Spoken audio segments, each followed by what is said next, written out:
Hi and welcome to this series where I'm going through the ITIL4 practices individually and I'm giving you the main headline points you should be aware of in order to help you support your base knowledge on ITIL4.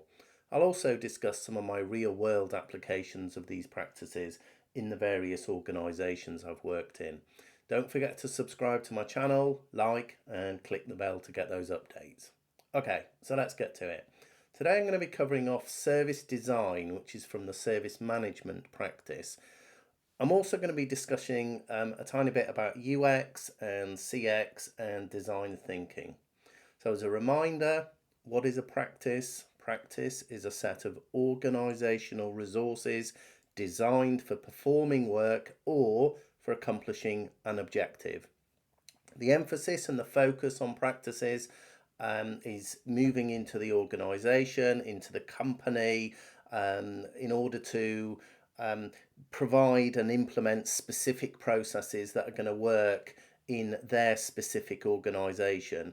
ITIL4 provides that best practice framework, but an organisation then needs to adapt those that's going to work within their particular organisation. So service design practice, the purpose of service design practice is to design products and services that are fit for purpose, fit for use, and that can be delivered by the organisation and its ecosystem. It's worth just thinking about warranty and utility there when we talk about fit for purpose and fit for use. It includes planning, organisation, partners, suppliers, the information, the technology, the various practices and communication for new and changed products as well and services. It's the interaction between organizations and customers. CX, UX, you may have heard terminology, so customer experience and user experience.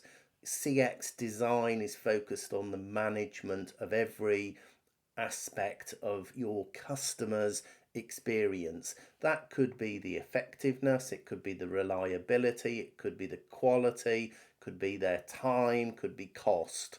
It's usually three components made up around broadly sort of discovery, engagement, delivery. UX, so user experience, that looks at the ease of use. How easy is it to use your product? How easy is it to use your service? And then how do your users interact with it? In terms of the service design practice, if products, services, or practices aren't put together correctly from the very beginning, so if they're not designed properly, they're not going to fulfill your customers' needs, or it's very unlikely they will, and it's unlikely that they're going to deliver that value. So if they evolve without your proper architecture, and when we talk about architecture, think back to the general management practice.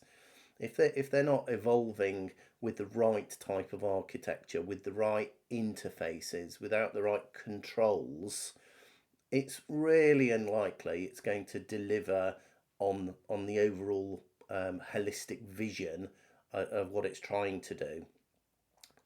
So just think that through, and in terms of internal and external customers, just just as a real world example, when we talk about if a product or a service isn't designed properly, it's not going to facilitate that value creation. A real world example of that is I can think of numerous times where the business has asked for a temporary server to be spun up, or a temporary server to be built just to test something, just so we've got kind of an initial proof of concept, and then before we know it, suddenly it's a live production service that's in place, and we're kind of thinking, well, hang on a minute, the design around that is not really fit for purpose in terms of or fit for use for a live production server. And suddenly you've got this service that's in the production environment, and the design questions start to come out as to, well, where's the continuity of this? Why is it such sort of a flaky piece of equipment? And that's because it's not been designed properly. Even when a product or a service is designed correctly, it might not necessarily, and you may have sort of thought, okay, well, let's deliver a solution that addresses the need of your organization and your customer in a cost effective and resilient way. That can be tough. That really can be difficult. It's important to design things that you can go back to and enhance slightly. So if we think for example, the guiding principles within ITIL4, it talks about iteratively, and take an incremental approach to a service design. That's within the ITIL4 guiding principles. So it's a good design way of thinking that you want to be able to consider. Is this solution iterative? Can we incrementally improve it to the design? And the absence of having any kind of formalized design of your products and services, you end up it's costing more than it would have been if you'd kind of done it correctly in the first place. So I'll go back to that server example of a real world example. Let's just temporarily have a proof of concept, spin this server up, and let's just see how it goes. Before we know it, it's a full-blown live production service. Well, that's not really. It's prone to failure. It's expensive. The way that we did it is not perhaps the best way. If we did it again, we would have considered this, this, and this. And it's not really taking a holistic or a customer-centric approach there. Again, I say holistic, and I'll refer back to the guiding principles within ITIL4 here again. Do think holistically. Otherwise, you end up being in a situation where you're delivering a service or a product that's not really been designed well. Service design, you need to ensure your customer journey walk is going from that opportunity, from that demand piece, and it's definitely ending up in that value piece. You need to get to that value piece as quickly, as frictionlessly, as pleasantly as possible. You want to be delivering best outcomes to your customers. This is achieved by focusing on customer experience, CX, and we'll come on to that in a few moments, and also user experience, UX. Remember the service value system and the service value chain here. So really just think through that opportunity, that demand right at the beginning, and then ending up in your value. So your service value system, you've got your guiding principles, you've got governance, you've got service value chain in there, you've got 34 practices, you've got the continual improvement. The service value chain, you've got that activities that will go from your demand to your value. So the planning, improving, engaging, your design and transition activity, obtaining and building, delivering support. It all produces your product and your service that goes on to eventual value. So why should you adopt and why should you implement service design if the idea is it's about the CX, it's the UX? Why would you do it? Why would you adopt it? Well, simply put, results in a customer-centric product or service. Now, why wouldn't you want to do that? Of course you want to do that. You want to be thinking about your stakeholders and you want to get them involved in the design activities. Really important point. When you design something, you must think about the entire environment that the product or the service is going to operate in. So let's go holistic here. Let's go back to a guiding principle within ITIL4. Consider the entire environment. To me, Let's go holistic. Think holistically about how that operates. Make sure your products and your projects consider cost, consider time, consider the resources you're going to need, consider risks. Make sure you have that built in. Make sure you think about you have an estimate in there as to what are we talking about. What about the security considerations in there as well? Are there any regulatory requirements, perhaps? By doing this, you are resulting in higher volumes of successful change. Simple question, why wouldn't you want to do that? Of course you want the change, and of course you want it to be successful. Following this practice, being CX and UX orientated and focus on it will make things easier for people to use, for people to adopt and to follow that. Also, when you look at service design, it's really important to consider the reuse of projects and services. Again, going back to guiding principles, start where you are. Don't try and completely start right at the beginning. You may be able to reuse some of these assets across projects and services. Clearly confidence is a big point in this, and you don't want any surprises, so don't deliver something, don't design something that's suddenly going to be a surprise and have a knock-on effect. It affects another product or another service or some kind of stakeholder involvement. You don't want any unexpected surprises here. So designing up front, you're putting that thought, that energy, that effort up front in terms of how's this going to work? What do we need to think about? Are there any upstream products or services that we need to consider, or any downstream?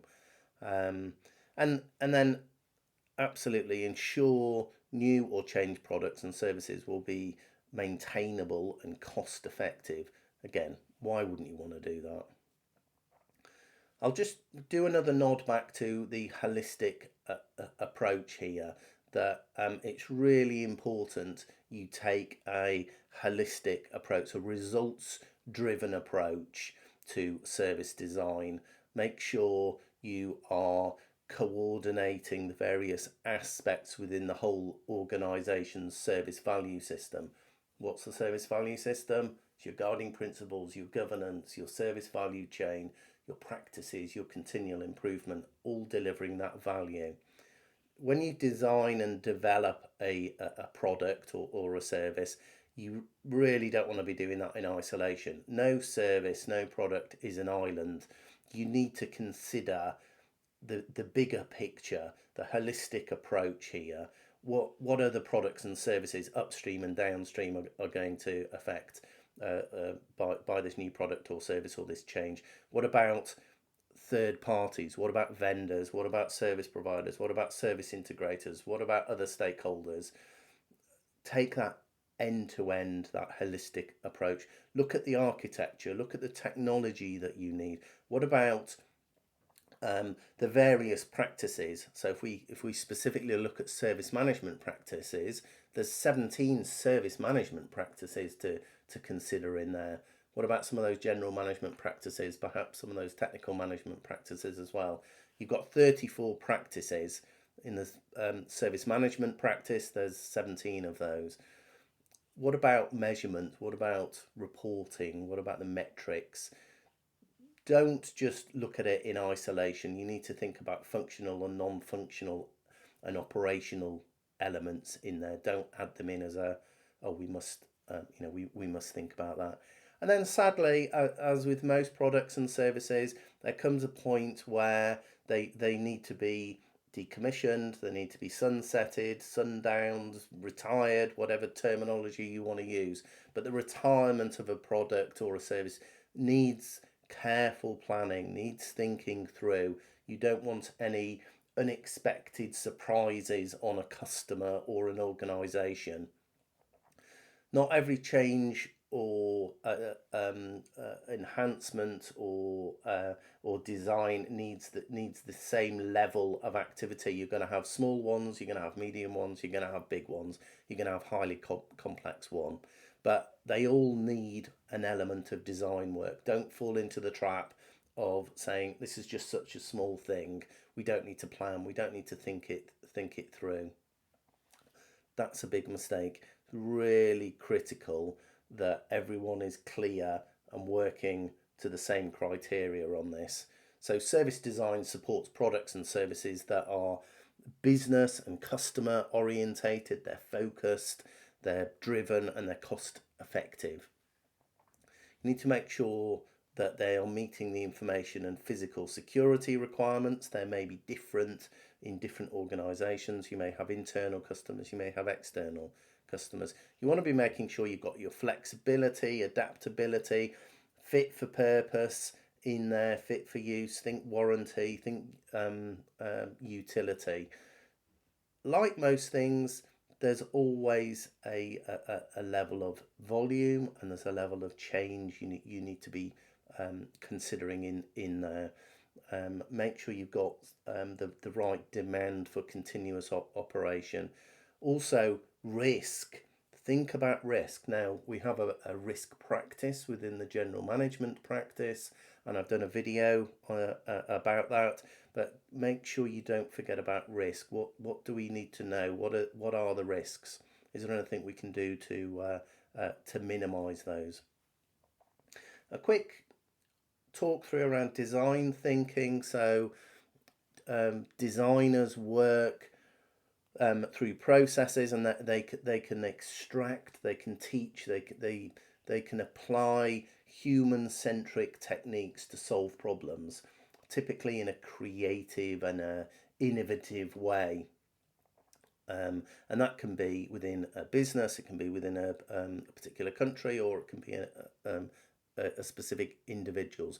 Design thinking, it's a big thing. There's a lot of large organizations, Apple, Google, Samsung, that are adapting and adopting this design thinking approach.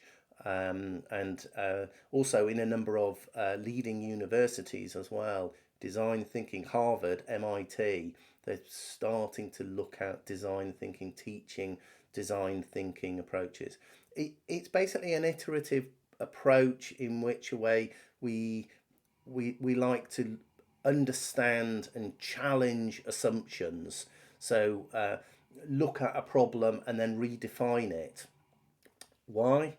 Well, it's about identifying alternative strategies, alternative ways, alternative solutions that perhaps aren't immediately obvious based on the kind of the initial understanding level. It's complementary to approaches such as lean and agile methodologies, and it's very kind of logic, imaginative, intuition, gut feel, exploratory way of thinking. Typically, design thinking involves a number of steps. So you have an inspiration step where you're empathizing with the people that are using your product or service. Ideation, defining, divergent thinking, where your users' needs, their issues, their problems, their insights. You're challenging the assumptions and creating new ideas, basically for new solutions, innovative solutions. And then you go into a prototyping element where it's exactly as it sounds. You start to create those solutions. You're adopting it's very much a kind of a test early, iterate, refine, and then keep going. And then the implementation element where it's alive. Bring your solutions to life, and then finally, kind of that evaluation. You might want to consider things like the project management practice in the general management practice there as an example, or release management. Just kind of thinking through how can you use those practices to make that well. it's worth noticing. It's worth just kind of noticing that those phases there. It's not always, those modes are not always sequential. They don't always follow the same order. They don't have to follow a specific order.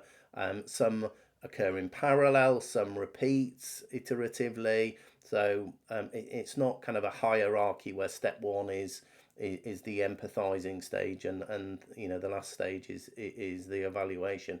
It's an overview of the modes that I've just kind of discussed there.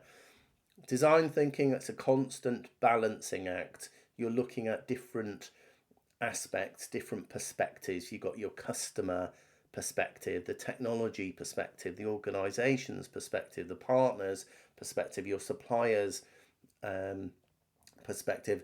It's a highly iterative activity. There's lots of iterations going on, and you want it to align to your service value system.